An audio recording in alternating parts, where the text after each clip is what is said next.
සෙවනේම ඇඳිලා මගේ ජීවිතේ නවතී විපාසලා.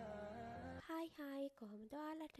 Welcome back ටු මයි YouTube channel. සමහර දවස්වලට අපිට ඕනේ කරන්නේ හැම දෙයකින්ම මිදිලා පොඩි වෙලාවකට හරි හිත නිදහස් කරන්න පුළුවන් නිස්කලංක තැන.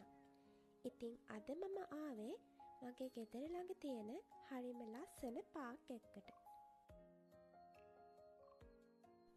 මේ පාක් එකේ නම තමයි ට්‍රකල් පාක්. එහෙනම් අපි යමු මේ පාක් එක ඇතුළට. ඔයාලත් බලන්නකො මේ පාක් එක කොච්චර ලස්සනයිද, කොච්චර නිදහස්ද කියලා.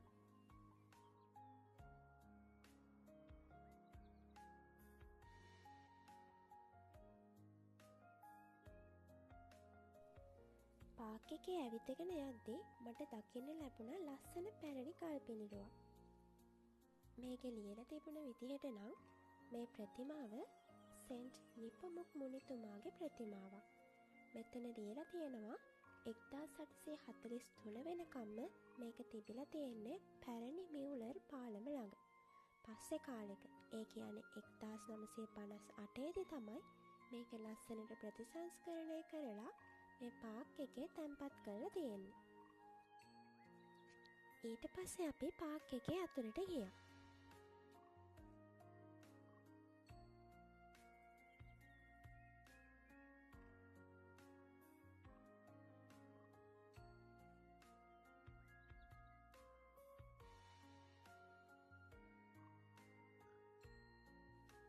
බලන්නකො අපිට එහෙම යද්දි කවුද හම්බුනේ කියලා.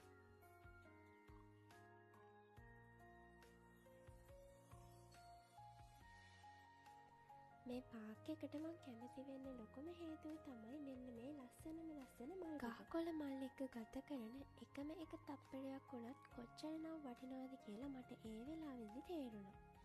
සබාදාම අපේ මනස නිවන විදිහ ඇත්තටම පුදුමයි. මේ පාක් එකේ මල් විතරක් නෙමෙයි, පොඩි ප්ලේග්‍රවුන්ඩ් එකකුත් තිබ්බා.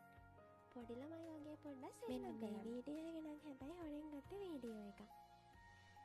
කොච්චර වයසට ගියත් අපේ හිත ඇතුලේ හැමදාම ජීවත් වෙන පොඩි ළමයෙක් ඉන්නව නේද කියලා මෙන්න මේ වෙලාවේ මට හිතුණා.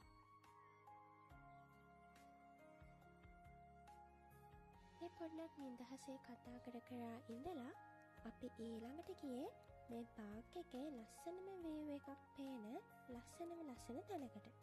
බලන්නකො මේ පේන වීව් එක කොච්චර ලස්සනයිද කියලා.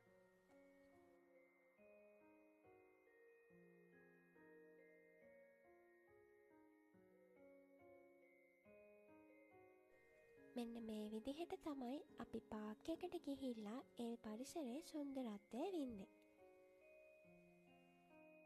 පාක් එකේ ලස්සන බලලා ෆොටෝසුත් අරන් පොඩ්ඩක් එන්ජොයි කරලා දැන් අපි මේ ගෙදර යන ගමන්.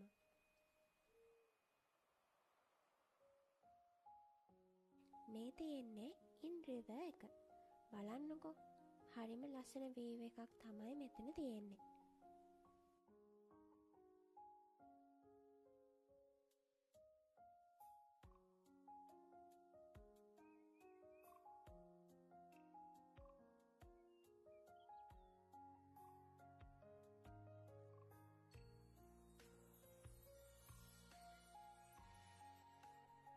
වීඩියෝ එකේ අන්තිමට පාක් එකෙන් ගත්ත ලස්සන ෆොටෝස් ටිකක් දාලා තියෙනවා. එහෙනම් ඔයාලා හැමෝම වීඩියෝ එක ඉවර වෙනකන් බලන්න. අදට vlog එක ඉවරයි. Thank you for watching. Bye bye.